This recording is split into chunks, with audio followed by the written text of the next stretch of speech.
بسم اللہ الرحمن الرحیم۔ السلام علیکم معزز سامعین۔ سوال: حضور، جو لوگ مر جاتے ہیں جب ہم ان کو یاد کرتے ہیں تو کیا وہ ہمارے خیال سے آگاہ ہوتے ہیں؟ جواب: آپ اس وقت تک ان لوگوں کو یاد نہیں کر سکتے جب تک وہ خود نہ چاہیں۔ جن کو آپ یاد کر رہے ہوں تو اصل میں وہ آپ کو یاد کر رہا ہوتا ہے۔ مثلاً آپ یہاں کسی دوست کو یاد کر رہے ہوں تو وہ وہاں آپ کو یاد کر رہا ہوتا ہے۔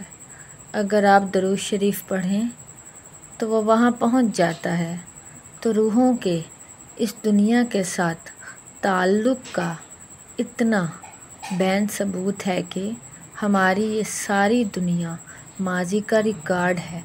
آپ کے پاس ماضی کے علاوہ ہے ہی کچھ نہیں۔ آپ کا کلمہ ماضی کا ہے۔ آپ کی جتنی دعائیں ہیں ساری ماضی کے لوگوں کے لیے ہیں۔ آپ کا سارا علم ماضی کا ہے۔ آپ جس کی تاریخ پڑھتے ہو اسے قریب سے تو نہیں دیکھا۔ یہ سارا ریکارڈ ہے ماضی کا۔ لکھنے والے کا اپنی تحریر کے ساتھ تعلق ہو سکتا ہے کہ آپ کو 1400 سال بعد یا علی علیہ السلام یاد رہ جائیں تو ثابت یہ ہوا کہ اگر وہ آپ کو یاد ہیں تو آپ انہیں یاد ہیں، اور آپ انہیں پکار رہے ہیں تو وہ بھی آپ کو یاد کر رہے ہیں۔ تو آپ جس کو پکارتے ہو وہ پکارنے کی اجازت دیتا ہے۔ جس کو وہ اختیار نہ دے وہ پکارتا نہیں ہے۔ اسی لیے لوگ یا علی علیہ السلام نہیں پکارتے۔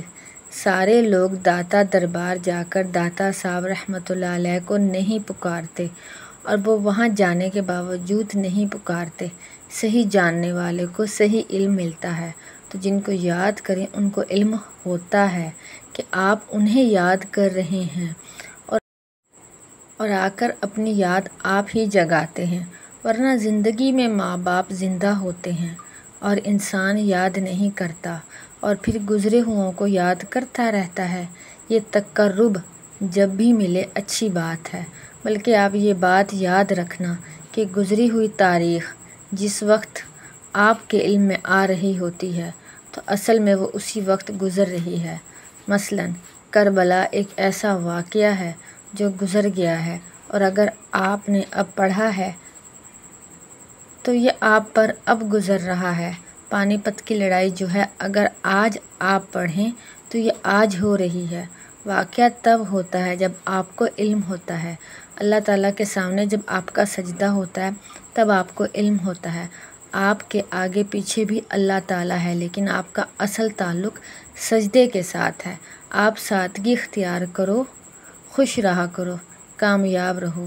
جس کو ٹھیک کر سکتے ہو ٹھیک کر لو، جس چیز کو ٹھیک نہیں کر سکتے اس پہ راضی ہو جاؤ، اس سے گزارا کر لو۔ یہ 4 دن کا میلہ ہے، اسے دیکھتے جاؤ۔